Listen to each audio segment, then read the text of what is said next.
right? If you want a lot of passive income and you don't want to be doing that, but you don't want to, maybe you'll take a hit on a little bit of the income to have more passive income, to travel where you want and all that kind of stuff. If that's your vision, maybe long-term holds are better.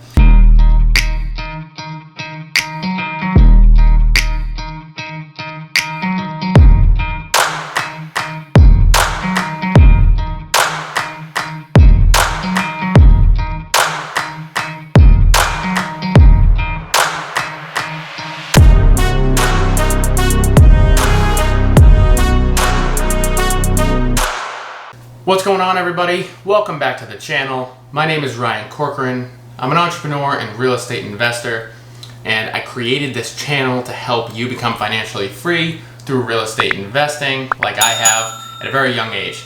And the purpose of this channel, again, is to put out free content to help you learn how to do whatever it is in real estate you're looking to do. We have done, my team and I has done everything from flip, wholesale, BRRRR properties, wholesale properties to bigger companies. We've wholesaled properties to smaller companies. We've flipped properties. We bought anything from a single family to a 10 unit to a 70 unit property all across 3 different states. We've done development, and so really, again, the channel is to produce as much information as I can to help you guys do the same thing. Today we're going to talk about what are the 5 things you need to know before you start investing in real estate.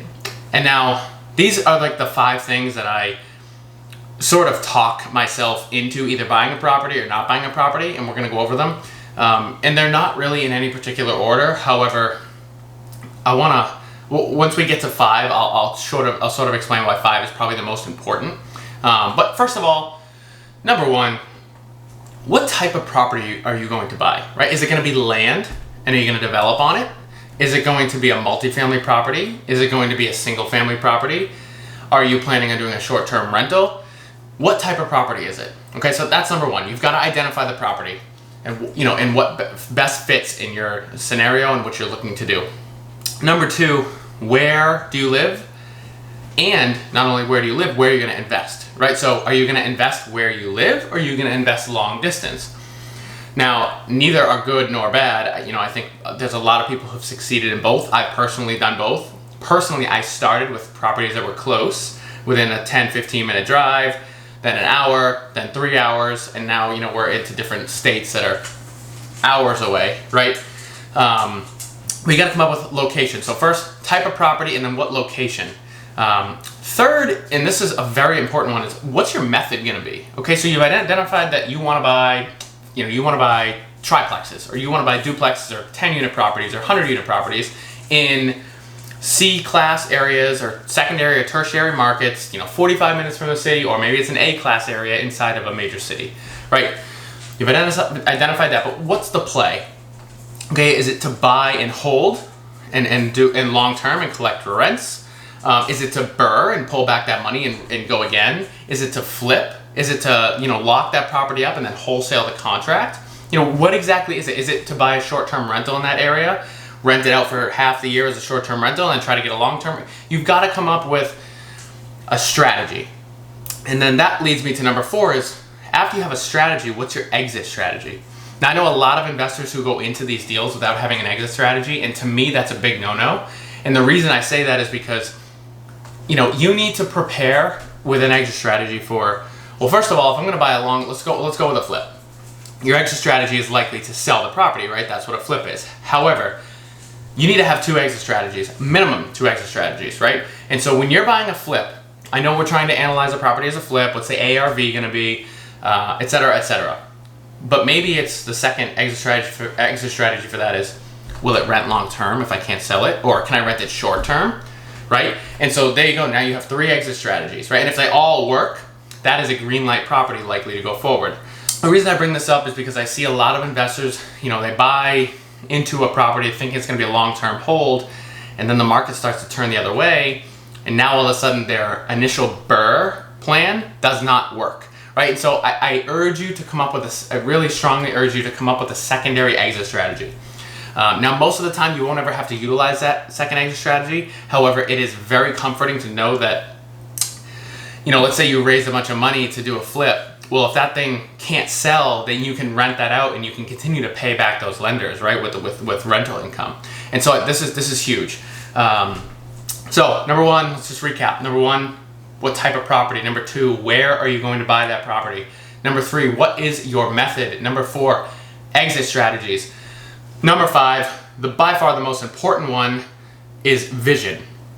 Okay, when you're buying real estate, typically if you're buying a single family home, it's a place to live, right? You're buying your primary residence. We're not talking about that. We're talking about you want to turn real estate into a business for you, whether it's a secondary income to your W-2 income or this is your full-time business. What is your vision?